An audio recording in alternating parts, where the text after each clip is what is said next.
Good afternoon, everybody. This is Jeremy Spider Gallant here. I'm on top of my rooftop right now, just kind of chilling out, working on another video.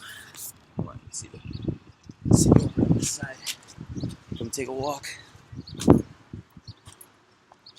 It's pretty nice out today. The sun is at its peak though, so I am trying to stay in the shade. So I can't give you a really cool background.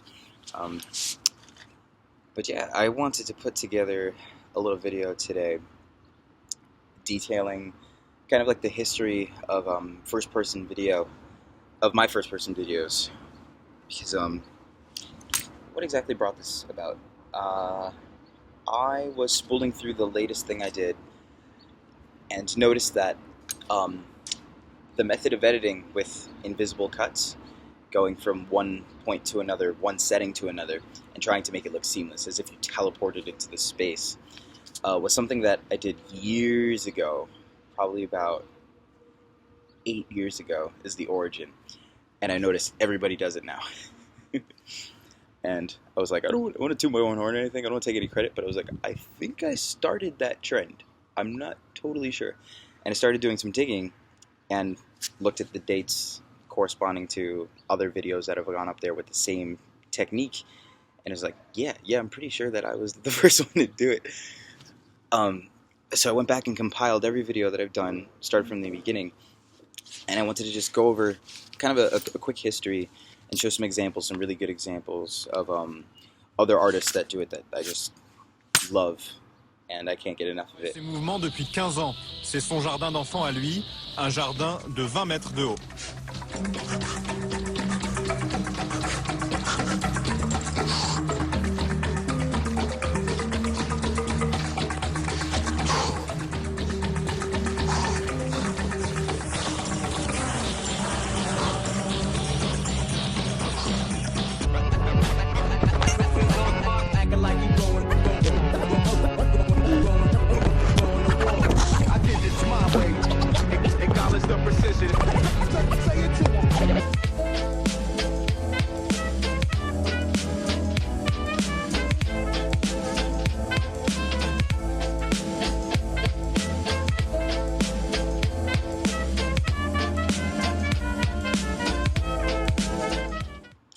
I guess it all really goes back to when I was training back in Ridgewood, New York, where I kind of first started, where everything first started.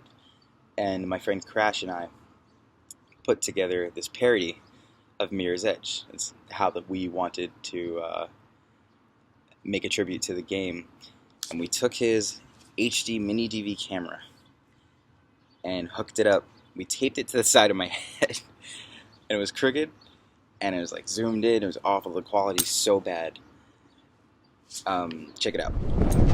I'm Spider, aka Shadow God NY. And that's Crash over there. Today we're going to be showing you practice footage of our new Mirror's Edge parody, which I believe we're going to do a series of, depending on if I get a concussion or not. And like normal, I'm gonna get my butt kicked.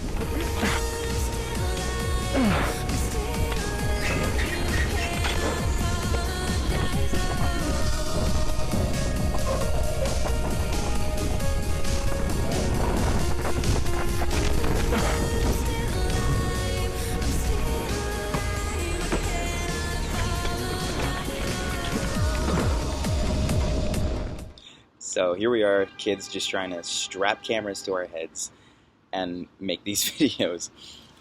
After that, I realized, okay, from the side of the head is just not going to be ideal. You need something centered, but how are you going to get the proper perspective? You can't just mount it like this, that's going to look silly. It's going to be too heavy, too top heavy. My buddy Grayson had a flip video camera. So maybe about a little bit larger than a phone, like that thick, but light, and it took like Duracell batteries. It didn't record in the best quality, as you're about to see, but it was light, it shot video, and I was able to keep it right here with some duct tape around my head, because there I go, taping cameras to my face. Check out an example.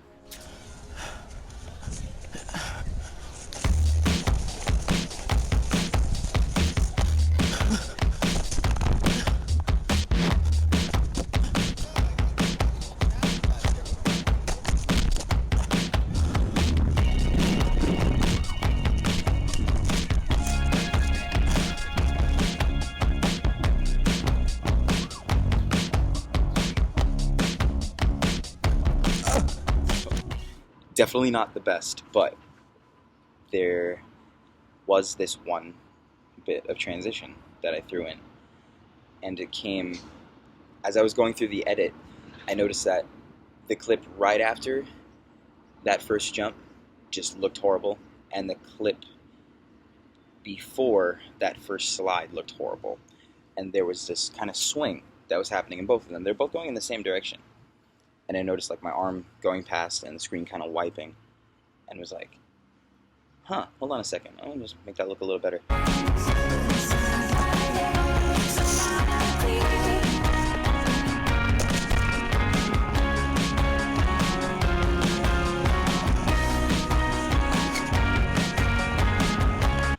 I pieced those two together, and then it made that transition. I was like, whoa, oh, what does that remind me of?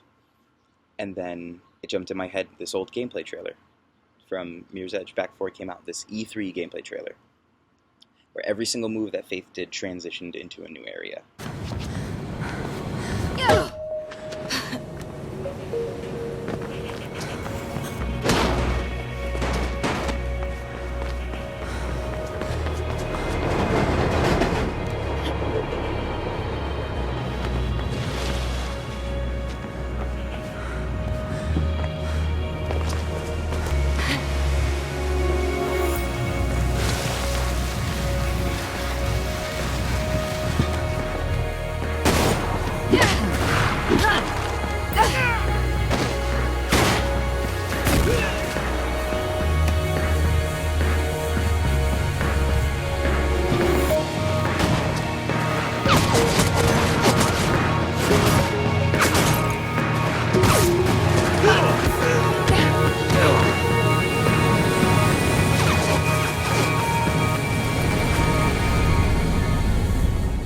And I was like, that is so cool. How can I emulate this in real life?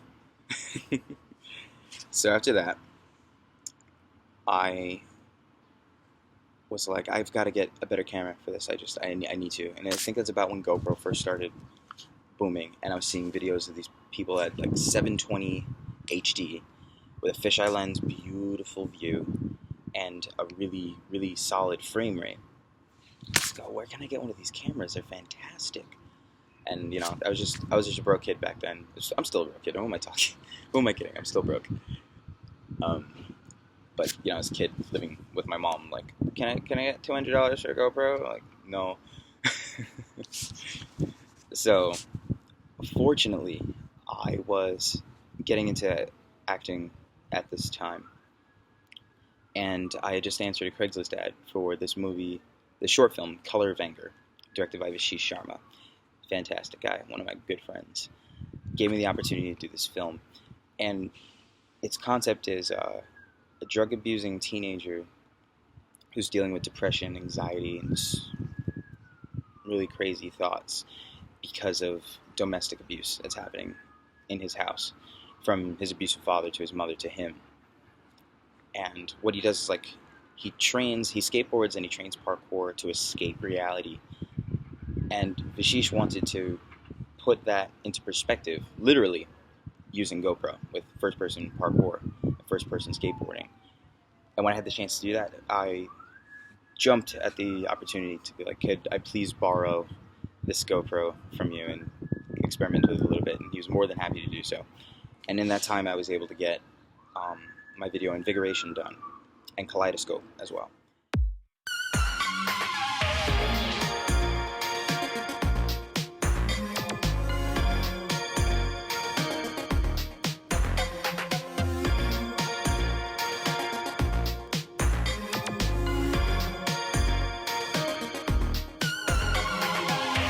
We don't sleep when the sun goes down. We don't waste no precious time. All my friends in the loop.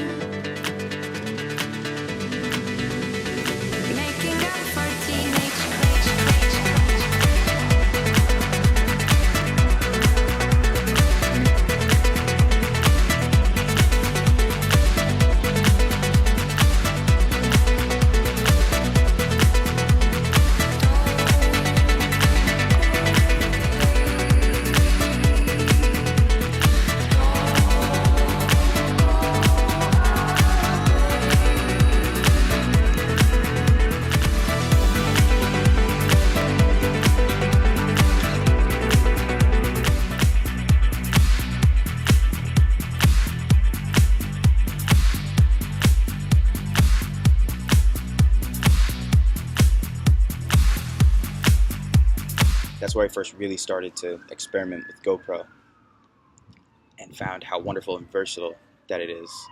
So yeah, then eventually got my own GoPro after that. Got some experience in shooting with it. Began with a head mount, which would wobble to and fro too much, would barely get your arms if you raised it. The lantern setup, not good. So I had made my own rig that pushed it as close as it could to my forehead and aimed slightly down so you could see a little bit more of your feet. Still not ideal though, and still very shaky. Eventually, I was able to put together Game Time, which was my first real attempt to really capture what Mirror's Edge was like. I put on split-toed shoes. I ran around Roosevelt Island, which actually has highlighted red objects, so it looks like runner vision. I was like, this is just perfect. So my friend Marcos and I go out, and we just start doing these chase scenes everywhere, and I was able to put in a lot of transitions. Nightmares creep while you and me repeat this bittersweet.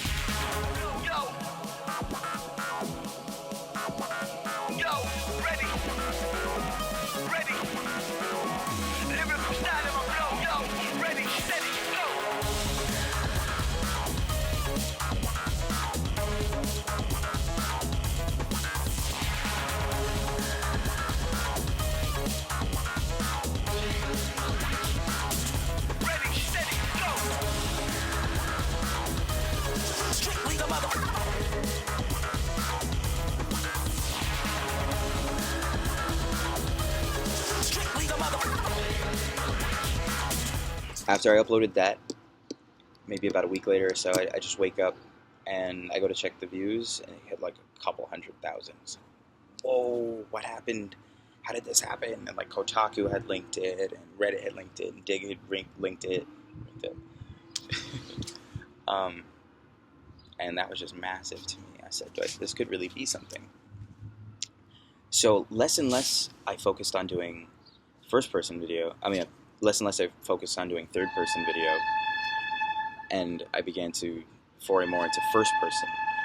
Third-person began to bore me. I didn't want people to see me performing parkour. I wanted people to be with me and see it how I saw it.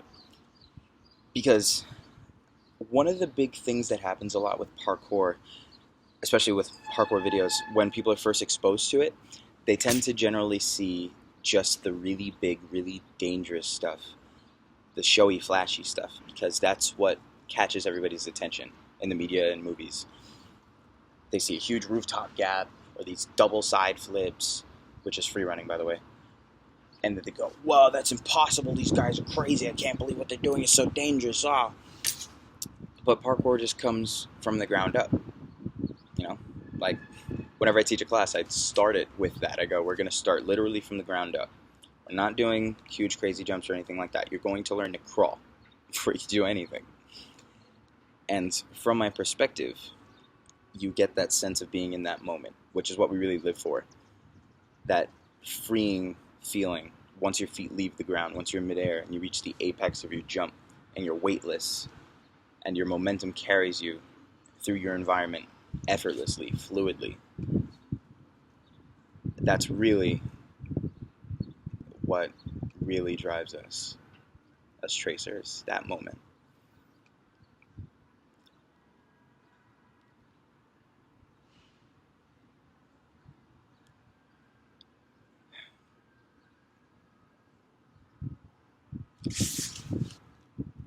And for a few years, I think maybe starting 2 years back from now, I was thinking of doing a series to write, direct, act in, and edit, produce this series that would combine first and third person, though I initially wanted to primarily do first. And it was going to center around the people I trained with and our actual life stories. It was going to be based off of the things that we actually lived through.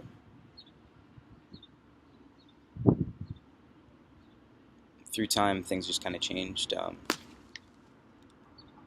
My old neighborhood training crew, everyone just kind of went their own separate directions.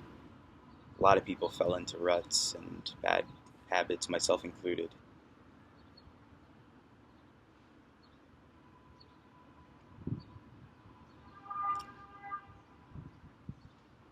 One of the youngest kids that I knew who used to watch me training at Oval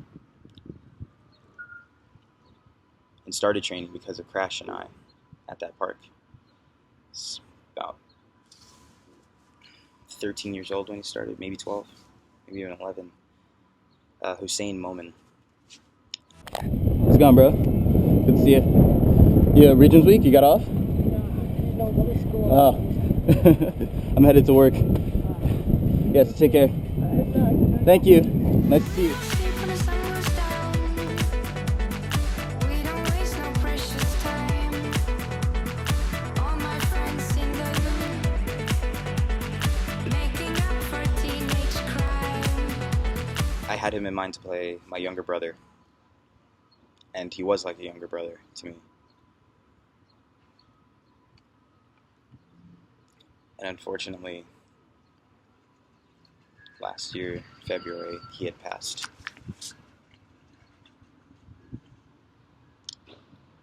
And the crazy thing was, in the story that I was writing, he was going to pass too.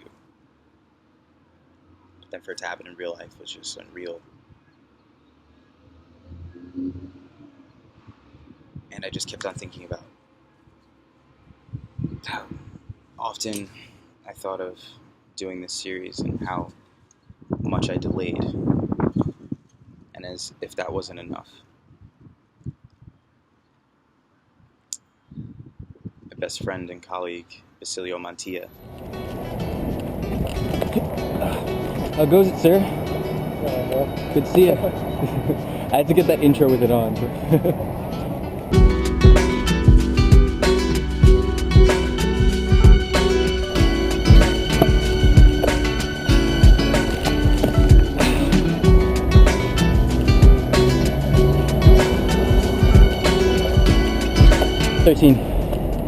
Doable.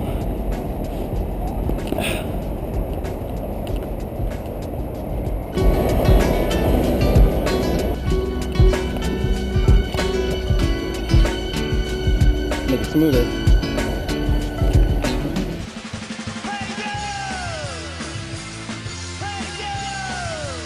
Parkour is the urban art of movement, and where you're moving through the environment as quickly and efficiently as possible.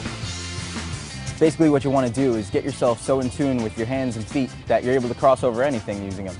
You can also use it as a means to express your own sense of creativity with movement. Some people come from a martial arts background, a gymnastics background, so parkour kind of just brings all of those types of people together. There's a pretty big parkour community in New York, and it's ever growing. It's pretty much a brotherhood. He was also part of the production. He was also going to be a major character. He was going to play my older brother. In October of last year, he passed.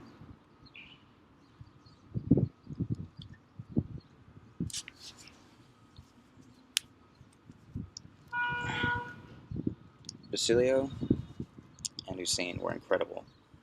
The things they could do were incredible. Hussein was a prodigy. Anything you threw at him, he picked up like this. Basilio was a master of his craft, an absolute gentleman, totally humble, a fantastic instructor.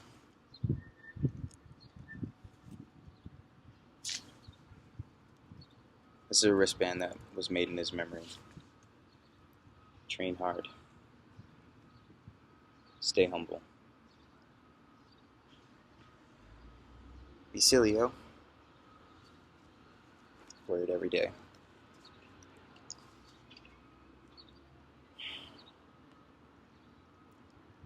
I had so much time to begin developing this project, and I didn't.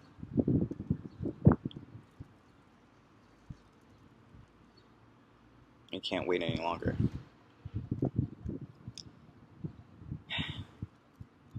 I just heard that Mirror's Edge is having a TV series developed, which is, I was like, man, I should have jumped on that now. I should have jumped on that so long ago, and I should try and contact the people who are working on it because I want to get in that. Obviously, I want to get in that. But then at the same time, I was like, you know what? Let me do my own thing. Let me make my own series, and I'm going to be launching that series this year, guaranteed. I'm going to get it started. In memory of Hussein and Basilio, and for all of our tracers, brothers and sisters out there that are part of the movement, and for anyone who wants to become part of it or enjoys what we do, for our friends and family, for the moment that we strive to live in constantly. This is for you guys. Thank you.